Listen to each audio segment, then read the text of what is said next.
baby so. Oh, pretty baby, I love you so well. Let's go, let's go, little sweetheart. That's where we can always be together. Come on, let's go again. Let's go.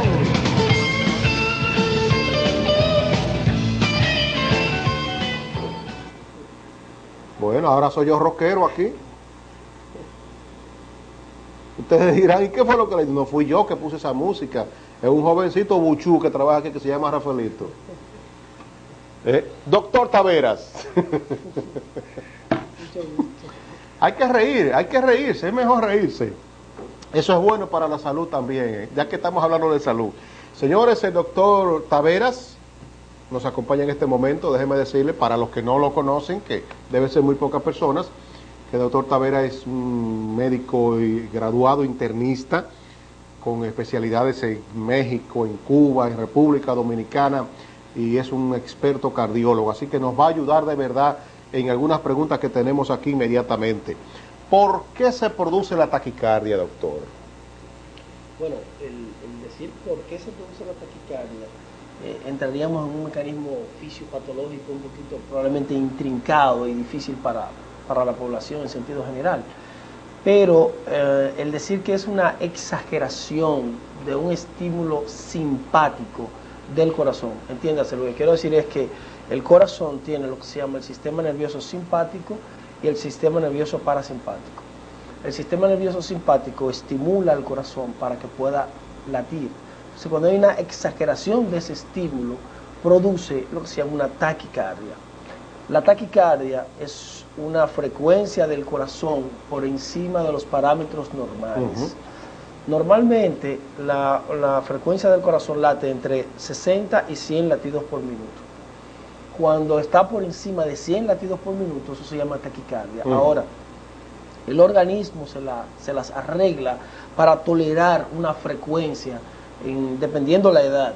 En los niños, por ejemplo, los niños con frecuencia, las madres nos consultan para decirnos que su niño tiene una frecuencia muy alta, que siente que el corazoncito le late mucho. Eso es muy frecuente.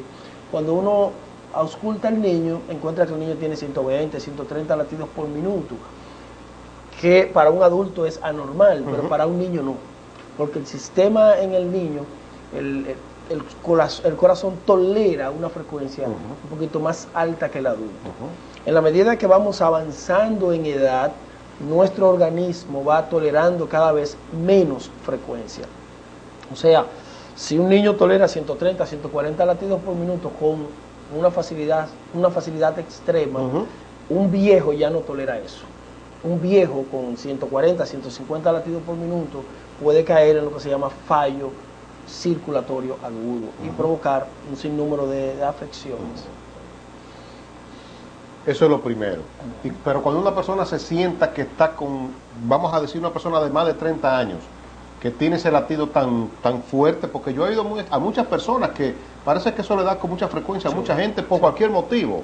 Puede ser un exceso de trabajo, puede ser el estrés, puede ser un problema incluso hasta económico. La gente comienza... ¿Qué debe hacer una persona hasta si no sabe tomarse el pulso, por ejemplo? Podría ser peligroso. En los adultos, el adulto joven y persona de mediana edad, la taquicardia a veces se diagnostica, el propio paciente dice, tengo una taquicardia, cuando realmente no tiene taquicardia, lo que tiene es palpitaciones. La palpitación es la conciencia de que mi corazón está latiendo. O sea, normalmente su corazón y el de cada persona que nos está escuchando está latiendo, pero yo no lo percibo.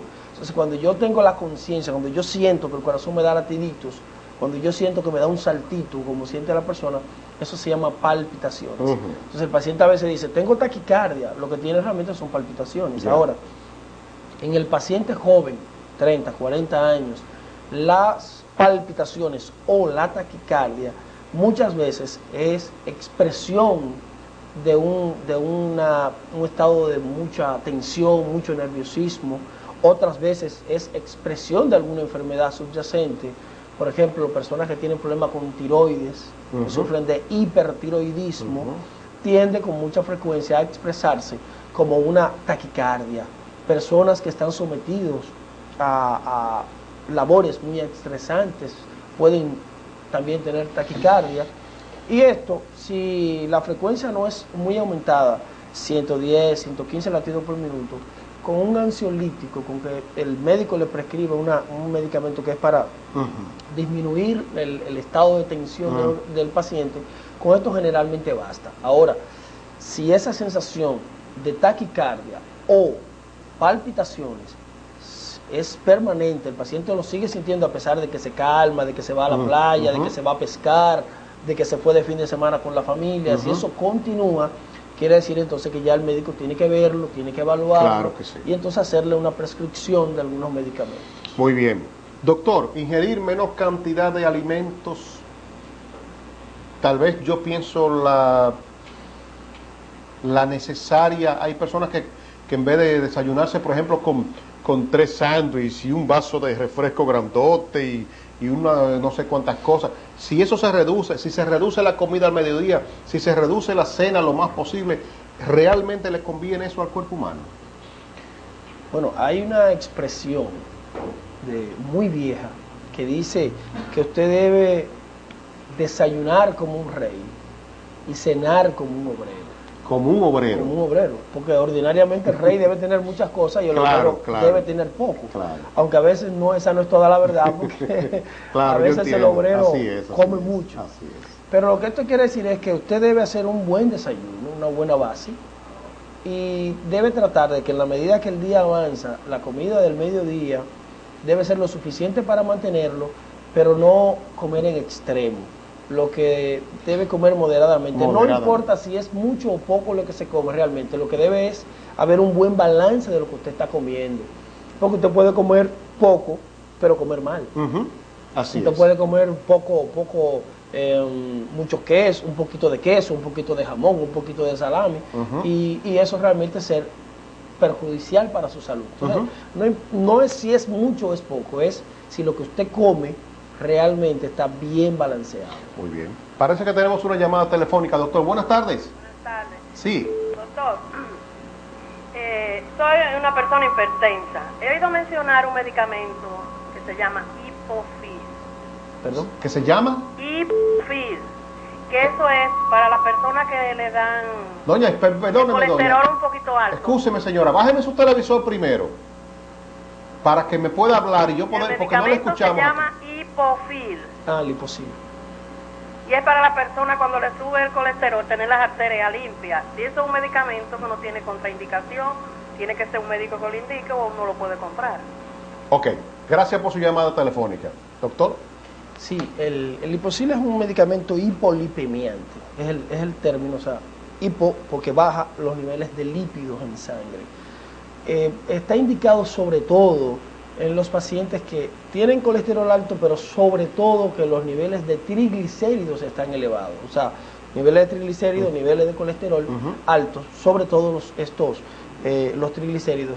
Es muy buen medicamento, debe ingerirse generalmente en las noches después de la cena.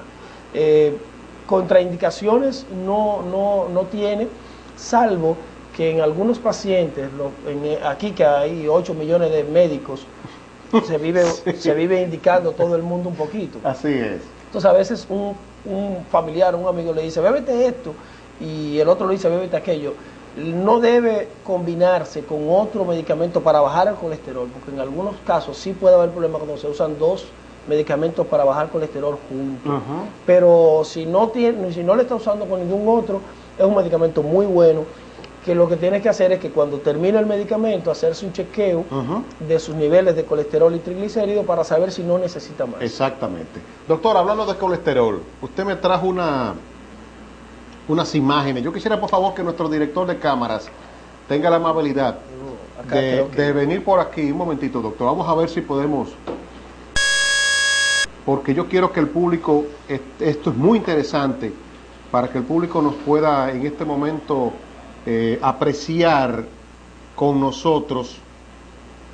¿Mostramos desde esta primera parte?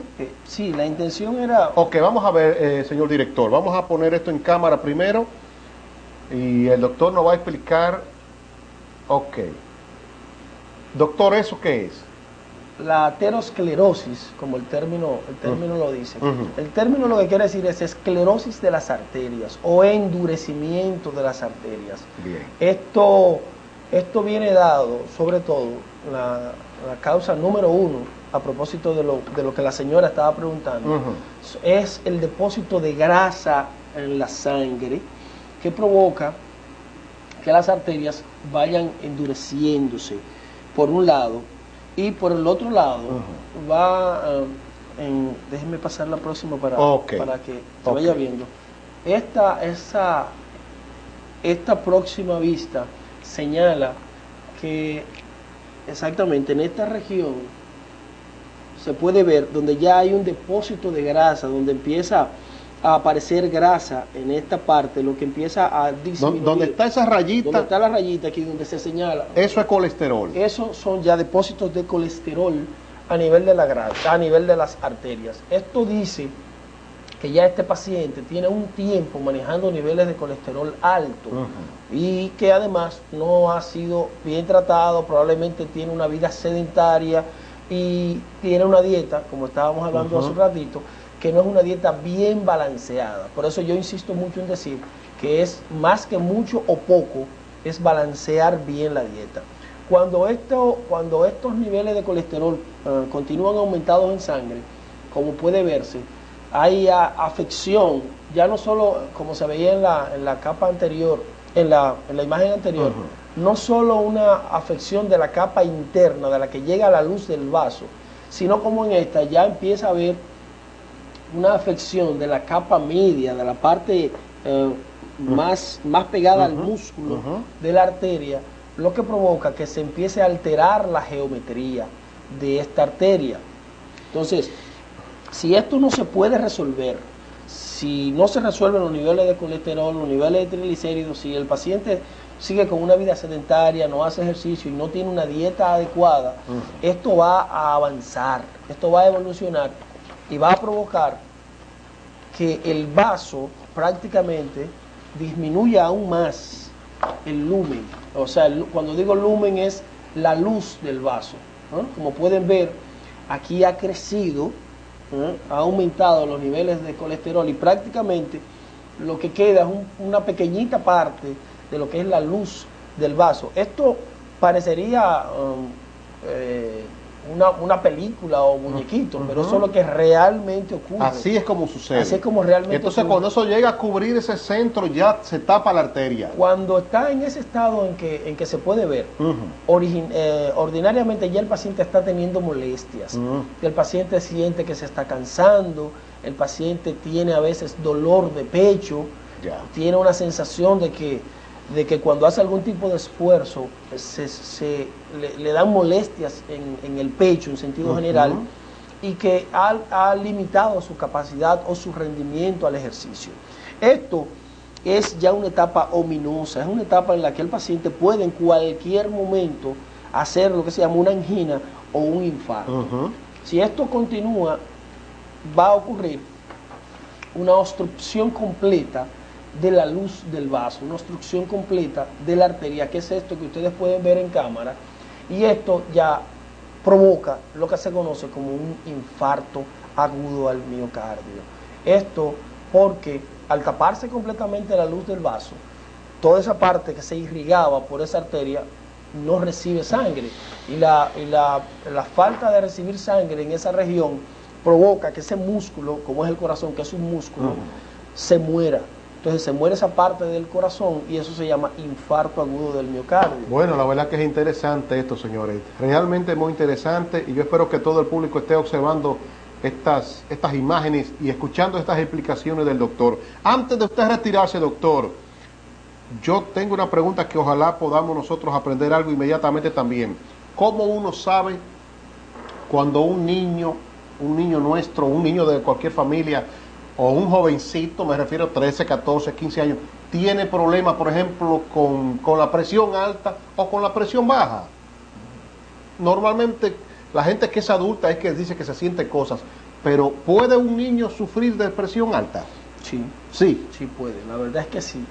En los niños, sobre todo, la causa número uno, 1A, 1B y 1C, ya las otras causas son un poquito menos frecuentes. La causa número uno es los problemas renales, específicamente las glomerulopatías, o sea, las afecciones del glomérulo, que es la parte funcional del riñón, lo que funciona, la membrana que hace que el riñón se comporte como un sedazo, que pueda filtrar los tóxicos y quedarse con las partes buenas en el organismo. Cuando eso se afecta, se produce inflamación del glomérulo o una glomerulonefritis. Eso provoca que generalmente el niño empieza a retener sal y agua. Entonces el niño empieza a estar más hinchadito. Por eso lo primero que le llama la atención al padre es que el niño se le hincha la cara, amanece con la cara como abogotada. Y entonces le preocupa esto más. Generalmente el niño no dice me siento cansado o en los primeros estadios, sino que el niño dice que se siente las manos como pesadas, los tobillos se le hinchan y la cara le amanece como abotagada. Y generalmente esto está precedido, o sea, antes de que esto ocurra, el niño ha tenido alguna infección de vías urinarias o una infección de piel. Bueno, señores, pongan atención a esto, de verdad, es muy interesante. Tenemos la última llamada telefónica, tenemos que prácticamente que ir despidiendo este segmento. Buenas tardes. Buenas tardes, Juan. Sí. Mira, era para decirte que ahorita yo no me dio tiempo que viniera a comerciales.